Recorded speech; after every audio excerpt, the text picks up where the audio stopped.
Okay mga kababayan, Chris Uno po at welcome back po ulit dito sa ating YouTube channel. Nako, eto, bad news.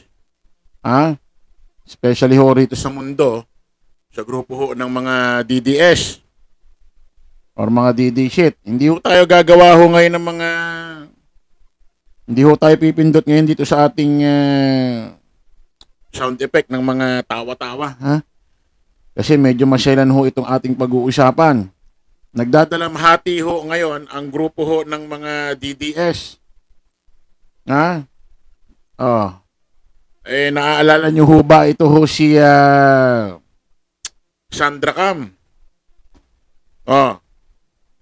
Pumanaw na ho ang dating Philippine Charity Sweepstakes or PCSO board member na si Sandra Cam sa edad na 64 nitong Huwebes, April 10.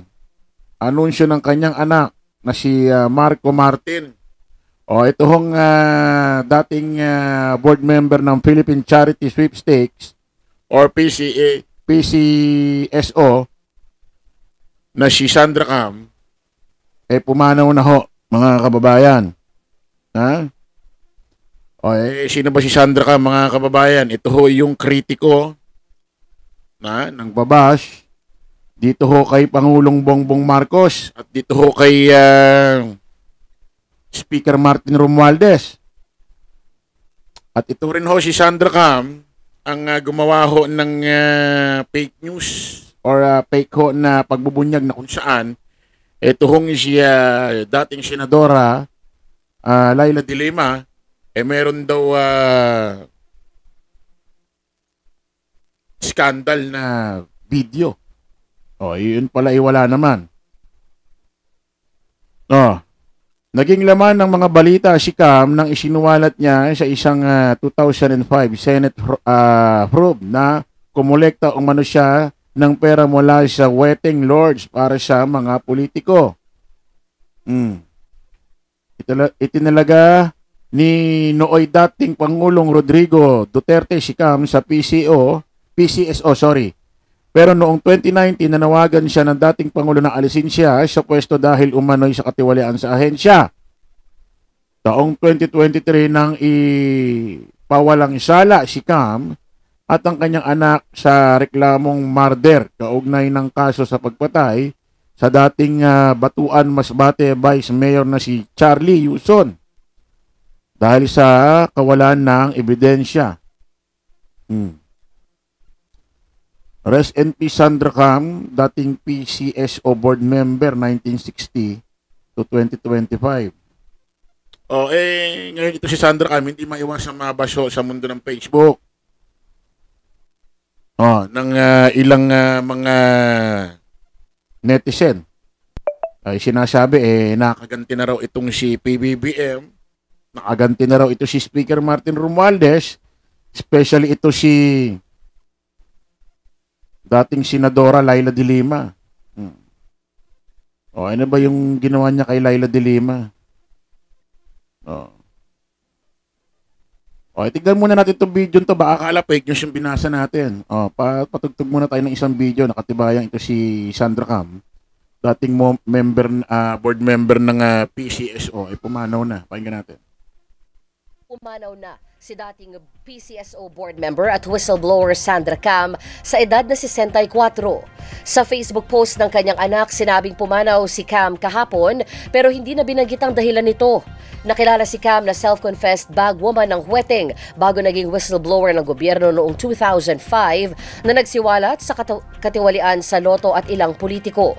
Itinalaga si Cam bilang PCSO board member noong panahon ng administrasyong Duterte. Ayan, balita ho sa teleradyo, mga kababayan. Bakit ba sinabi na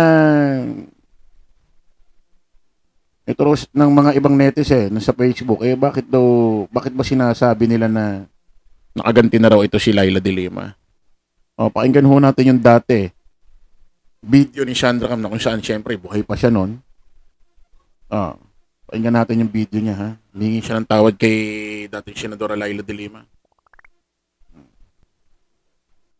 The realization that I was used as a tool for the imprisonment of Senator Laila de Lima.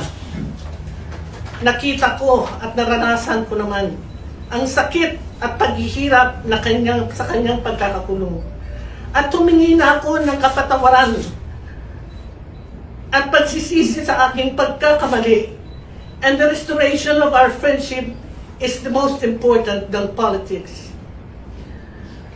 At ang buhay na naranasan ko sa kulungan ay yan ang lakas na aking kinakapitan upang makamit ko ang hustisya at lalo kung magtutulungan ang kapareho kong mga humingi siya ng sorry dyan kay dating Senadora Laila de Lima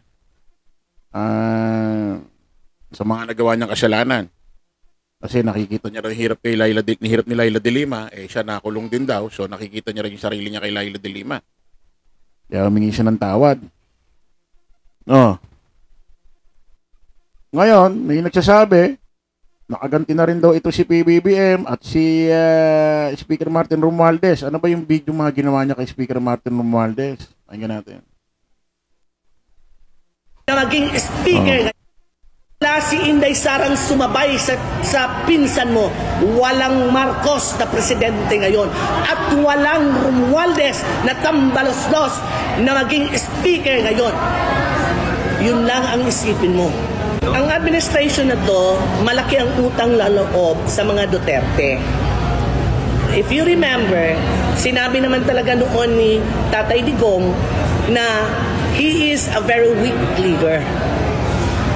Pero, dahil si Senator Amy linigawan ng todo ang ating pinakamamahal na Vice President Inday Sara, gumib-in, tinalikuran ni Inday Sara ang kanyang ama. At sinunod na mag-Vice President siya. Mr. Speaker, nakita kita ang laki ng ano mo, katawan mo, tumatayo ka, sabi mo, ako'y maninindigan para sa bayan. Paano ka nanindigan nung panahon ng ibang administrasyon na hindi inililibing ang tiyuhin mo at ama ng ating Pangulo? Nanindigan ka ba? Di ba para kang pugsit doon sa tabi na hindi kayo makapagsalita? Ngayon nagkapoder ka, ang yabang mo na maninindigan ka sa demokrasya. Anong demokrasya ang binibigay mo sa amin? Martial law itong binibigay nyo sa amin. Tinago ni Pangulong Duterte sa mata ng sambayan ng Pilipino ang pagpalibing sabi yun? Hindi. Sa libingan ng mga bayani. Dahil tatlong dekada, tatlong presidente na ang umupo, hindi napapalibing. Pero matigas din at matikas ang aming pinakamamahal na Presidente Rodrigo Duterte na itinago niya sa sambayan ng Pilipino para... Ano yung mga sinabi niya? Marami pa. Isa lang ho ito. Huwag na natin ho i-critic. Huwag na natin. Although may mga paliwanag tayo dyan sa mga sinasabi niya. Although pwede natin i-criticize yung mga sinasabi niya, wag na, no? Kasi patay na eh. Although may mga debunk or may mga dapat tayong isagot dito sa mga hinayag niya. Hayaan na ho natin kasi lumisan na ho eh. Namatay na ho siya. No? Bigay galang na lang din ho tayo sa pamilya niya. Ano? Buti nga, ganito pa tayo eh. Kung dito sa side natin may nangyaring ganyan, dito sa mga pinagtatanggol natin, ewan lang ho natin kung yung mga DD shit magiging ganitong respetong gumagawa ho ng video. Ha? At ito pa ho si Laila de Lima, nagpakumbaba, no? Siguro, respeto na rin, ano? Kasi nagbigay ho siya ng pahayag kanina. Nako, hindi ko yata na i-save. Meron ho siyang ginawang ito yata. Ito. May pinusyo si Laila de Lima 7 hours ago. Ayan. Isinare ho ng isang account, no? Basahin ho natin yung ipinost ni Laila de Lima. Nagbibigay ho siyang pakikiramay sa naiwan ho na pamilya ni Sandra Cam. My condolences to the brave family. She was humble enough to ask forgiveness. Oh. Siyempre nga, humingi nga ho ng tawad ito si Sandra Cam. Oh. Dahil sa nagawa niya ni Sandra Cam na kasalanan dito kay Laila de Lima. I forgave her. Rest now in eternal peace, Sandra. Oh, okay si Laila de Lima, ha? Di ba? Palakpakan natin. Eh kung yung iba-iba dyan, nako. Kung sa side nila Pangulong Bongbong halimbawa may nangyaring ganito, no? Wag naman. Eh, hindi natin alam kung may mga magpo-post ng ganyan. Baka pagtawanan pa nila. Eh, si Chris Ulo, nakikiramay ho sa pamilya ho, naiwan ni Ma'am Sandra Cam. Ano? Condolence po sa inyo. Okay, maraming salamat po mga kababayan. Kita-kita ulit tayo sa panibagong live, panibagong vlog. Paalam po pa samantala ang inyong lingkod, Host Chris Ulo. Lagi natin tatandaan, don't follow the majority. Follow the right way. Maraming salamat. Kita-kits po tayo ulit. Bye-bye po.